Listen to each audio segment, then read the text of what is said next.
तेजसन्विता।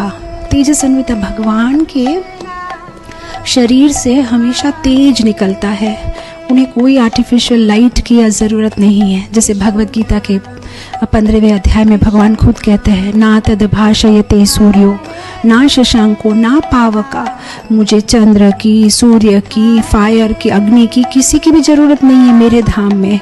ज़रूरत नहीं है क्योंकि भगवान वहाँ विराजमान है।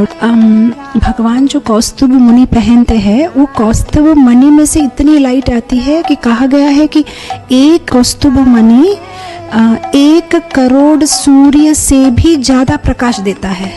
तो ऐसा मणि तो वे केवल एक ज्वेलरी जैसा पहन लेते हैं अपने गले में, और उनके शरीर से तो इतनी आभा आती है कि एक बार गोपियों ने यशोदा माता से कंप्लेन कर दिया कि हम अंधकार में हमारे माखन को छुपा के रखते हैं, अंधेरे कमरे में, लेकिन फिर भी कृष्ण को आप इतने सारे आभूषण पहना देते हो, उस आभूषण की कांति में उसको दिखाई देता है कि कहाँ मटका छुपा हुआ है। तो दया करके इतने सारे आभूषण मत पहनाइए। तो यशोदा माता कहती है ठीक है, मैं सारे आभूषण निकाल दूंगी, लेकिन गोपियों को पता नहीं कि कांति आभूषण से नहीं आती है, कांति भगवान के शरीर से आती है, इसलिए आभूषण चमकते हैं।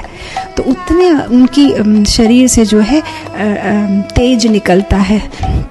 इनफैक्ट शरीर से ही नहीं, सूरदास जी अपने भजन में कहते हैं, केवल भगवान के नखून, मतलब पैर के एक उंगली का जो नखून होता है, उसमें से जो लाइट आती है, उससे पूरे जगत का अंधेरा चला जाता है।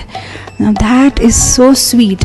एक गुजराती में भजन है, वो कहते हैं, दृढ़इन चरणन केरो भरोसो, दृढ़इन चरणन केरो, श्री वल्लभ नख चंद्र छटा बिन सारो जग अंधेरो।